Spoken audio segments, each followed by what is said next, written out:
Hello everyone.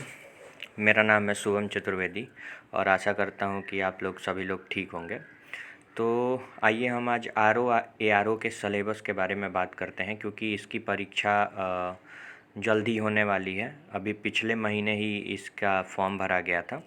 तो आइए सबसे पहले ARO के बारे के सलेबस के बारे में समझते हैं कि इसमें कैसे कैसे पेपर होता है और किस तरीके से होता है। क्योंकि किसी भी एग्ज़ाम के लिए, जो आप लोग कोई भी एग्ज़ाम देते हैं, तो उस एग्ज़ाम को देने के लिए और इस एग्ज़ाम में अच्छे नंबर लाने के लिए उसके सलेबस का पता होना बहुत ज़रूरी है।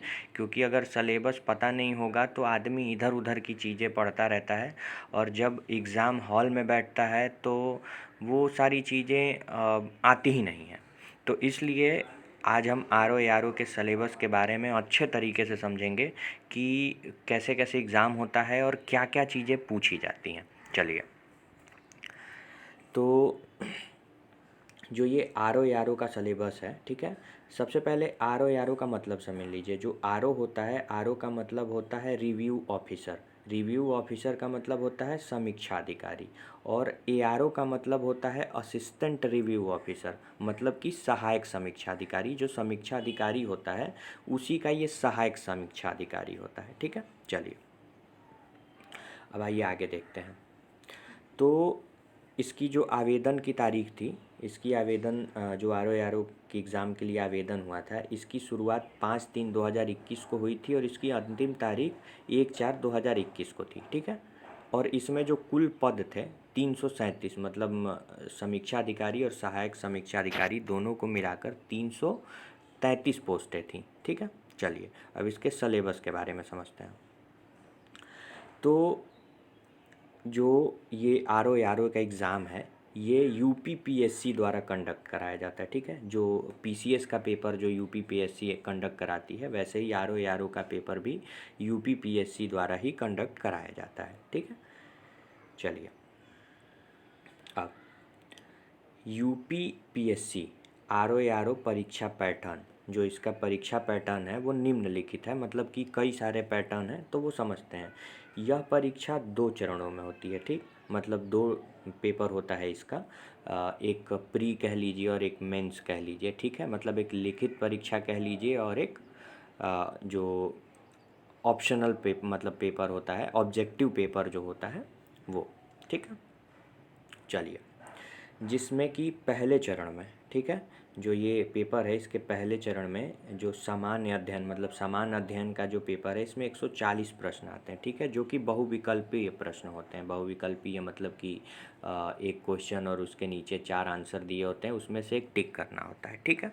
चलिए, और उसी में इस 140 प्रश्न के बाद ही ये 60 प्रश्नों का हिंदी का पेपर भी होता है, ठीक है, सामान्य हिंदी, ठीक है।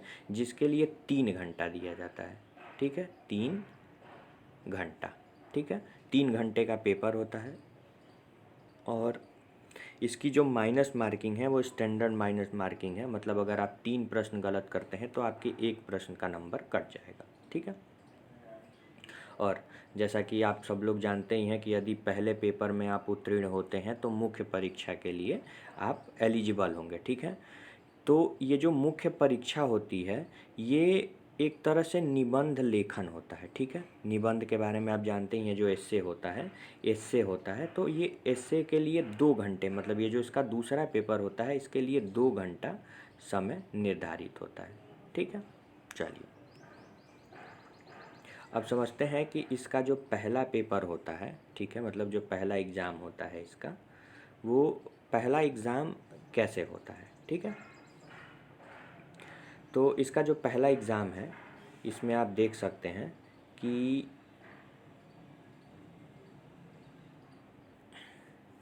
ये इसमें जो मतलब इसमें जो सब्जेक्ट हैं, जो इसका फर्स्ट पेपर होता है, पहला पेपर, जिसको सामान्य अध्ययन कहते हैं। सामान्य अध्ययन में कौन कौन से सब्जेक्ट आते हैं, ठीक है। तो पहला तो हो गया ये सामान्य विज्ञान, ठीक है। भारतीय राष्ट्रीय आंदोलन, जैसे कि जो आधुनिक भारत है, आधुनिक भारत में जितने आंदोलन हुए वो हैं। फिर से सामान्य ज्ञान हो गया, ठीक है। अर्थव्यवस्था हो गई, अर्थव्यवस्था मतलब इकोनॉमी। भारत का इतिहास, भारत का इतिहास में ही ये राष्ट्रीय आंदोलन, भारतीय राष्ट्रीय आंदोलन, जब आप आधुनिक भारत पढ़ेंगे तो आंदोलन आपको उसमें मिल जाएंगे, ठीक है। भारतीय राजतंत्र एवं संस्कृति, जैसे आर्ट एंड कल्चर हम लोग पढ़ते हैं, ठीक है। तो आर्ट एंड कल्चर भी इसमें होता है, ठीक है, ये भी समझ लिया। फिर जनसंख्या, इसमें जनसंख्या से भी जो हमारी 2011 में जो गणना हुई थी, जनगणना से भी कुछ क्वेश्चन आते हैं। फिर पर्यावरण, ठीक है, पर्यावरण से भी क्वेश्चन आते हैं। उत्तर प्रदेश की जनसंख्या और लिंगानुपात कृषि अर्थव्यवस्था, मतलब कि जो उत्तर प्रदेश की जो जनगणना हुई उसमें कितना लिंगानुपात है, मतलब कि कितनी महिलाओं की संख्या है, कितनी पुरुषों की संख्या है, और उत्तर प्रदेश के ही कृषि और अर्थव्यवस्था के बारे में भी पूछा जाता है, ठीक है। आइए, उसके बाद सामान्य बौद्धिक क्षमता, ठीक है। बौद्धिक क्षमता से भी कुछ क्वेश्चन, जैसे कि एप्टीट्यूड क्वेश्चन जो होते हैं उससे भी कुछ क्वेश्चन पूछे जाते हैं। फिर अंतर्राष्ट्रीय घटनाएं, ठीक है, मतलब जो अंतर्राष्ट्रीय घटनाएं होती हैं। फिर उसके बाद इसमें जो भूगोल है, भूगोल विश्व का भी पूछा जाता है और भारत का भी भूगोल पूछा जाता है। और व्यापार से भी क्वेश्चन आते हैं, जो भारत का व्यापार है दूसरे देशों से, तो उस व्यापार के बारे में भी पूछा जाता है। चलिए, अब हिंदी के बारे में समझ लेते हैं कि जो हिंदी वाला पेपर होता है, हिंदी के पेपर में क्या होता है, ठीक है। तो हिंदी के पेपर में तत्सम, तद्भव और तत्सम से भी कुछ क्वेश्चन आते हैं, वर्णमाला से क्वेश्चन आते हैं, संधि से क्वेश्चन आते हैं, अनेकार्थी शब्द, ठीक है। जो अनेकार्थी शब्द होते हैं ये जब हम इसके प्रैक्टिस सेट लगाना शुरू करेंगे तो हम उसमें समझ लेंगे कि अनेकार्थी शब्द का मतलब क्या होता है, और प्रैक्टिस सेट में हम सारा पढ़ेंगे, ठीक है। ये हिंदी में ही अनुलोम विलोम आता है, ठीक है। जैसे जो अनुलोम विलोम के प्रश्न आते हैं हिंदी में, अनुलोम विलोम के प्रश्न आते हैं, ठीक है। फिर उसके बाद पर्यायवाची शब्द आता है, ठीक है, पर्यायवाची शब्द भी आते हैं। वाक्य एवं शुद्ध वर्तनी, ठीक है। विशेष और विशेषण भी आता है। रस एवं छंद अलंकार भी आते हैं। समास एवं समास विग्रह भी आता है, ठीक है। तो ये तो हो गई पहले पेपर की, जो हमारा पहला पेपर होता है, प्रारंभिक परीक्षा होती है, उसके ये सारे सब्जेक्ट हो गए। आइए अब मेंस के पेपर के बारे में समझते हैं, जो हमारा लिखित परीक्षा होती है, ठीक है। तो हमारे लिखित परीक्षा में गद्यांश, रेखांकित अंश की व्याख्या, सारांश, ठीक है, सरकारी रूप में सार लेखन, विलोम शब्द, वाक्य एवं वर्तनी, अनेकार्थी शब्द, ये सारे सब्जेक्ट, मतलब ये सब हिंदी के ही चैप्टर हैं जो पेपर कराए जाते हैं। पत्रकार शासकीय और अर्थशासकीय, पत्र लेखन भी उसमें पूछा जाता है, ठीक है। अंग्रेजी का हिंदी में शब्दों का रूपांतरण, मतलब कि अंग्रेजी के कुछ प्रश्न दिए रहेंगे और उसको हिंदी में कन्वर्ट करना होगा, ठीक है। मुहावरे एवं लोकोक्तियाँ, ठीक है, मुहावरे से भी क्वेश्चन।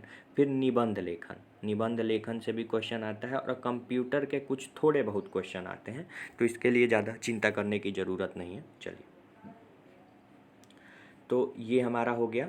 अब हम लोग सलेबस के बारे में हमने समझ लिया कि इसमें कौन कौन से सब्जेक्ट होते हैं और कैसे पेपर होता है, और हम RO के लिए प्रैक्टिस सेट शुरू करने जा रहे हैं अपने चैनल पे। तो प्लीज़ चैनल को लाइक और सब्सक्राइब कर लीजिएगा कि जो वो प्रैक्टिस सेट है वो टाइम पे मिल पाए, और ये वादा रहा कि वो प्रैक्टिस सेट आपके लिए इतना कारगर तो होगा ही कि आपके परीक्षा में वो काफ़ी काम आए। तो लाइक और सब्सक्राइब करिए, क्योंकि लाइक और सब्सक्राइब करने से ये होता है कि उत्साहवर्धन होता है और अच्छी वीडियो बनाने में सहायता मिलती है। Thank you.